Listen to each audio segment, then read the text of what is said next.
ശനിയാഴ്ച വൈകുന്നേരമായിരുന്നു ഗലീലിന്റെ അറസ്റ്റ് നടന്നത്. ഗർഭിണിയായ തന്റെ ഭാര്യയ്ക്കൊപ്പം ഇഫ്താർ വിരുന്നു കഴിഞ്ഞ് മടങ്ങിയെത്തിയ ഗലീലിനെ യൂണിവേഴ്സിറ്റി ഹൌസിംഗിൽ വെച്ചാണ് ഇമിഗ്രേഷൻ ആൻഡ് കസ്റ്റംസ് എൻഫോഴ്സ്മെന്റ് ഏജന്റുമാർ അറസ്റ്റ് ചെയ്ത് കൊണ്ടുപോയത്. സർവകലാശാലയിൽ പലസ്തീൻ അനുകൂല പ്രക്ഷോഭം നടത്തുന്ന ഇതര രാജ്യക്കാരെ കണ്ടെത്തി നാടുകടത്തുമെന്ന ട്രംപിന്റെ പ്രസ്താവനയിലായിരുന്നു നടപടി. അതിനിടെ ജൂതന്മാരുടെ പേരിൽ മുഹമ്മദ് ഖലീലിന് ഇത് സംഭവിക്കാൻ ഞങ്ങൾ അനുവദിക്കില്ല, ഖലീലിന്റെ അറസ്റ്റിനെതിരെ ജൂതന്മാർ ഒരുമിച്ചു നിൽക്കണം എന്ന് വാദിച്ചുകൊണ്ട് ജൂതന്മാരുടെ വക്താക്കൾ തന്നെ പ്രതിഷേധം നടത്തിയിരുന്നു.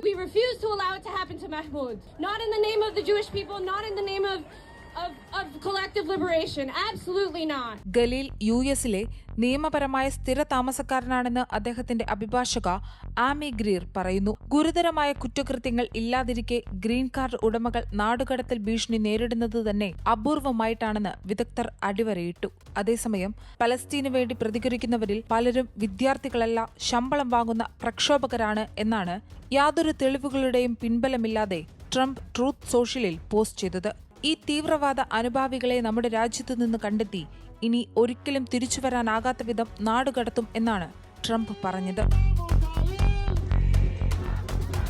We have a message for Trump. You think you can threaten us? You think you can intimidate us? Well, we have a response for you. We are not stepping back.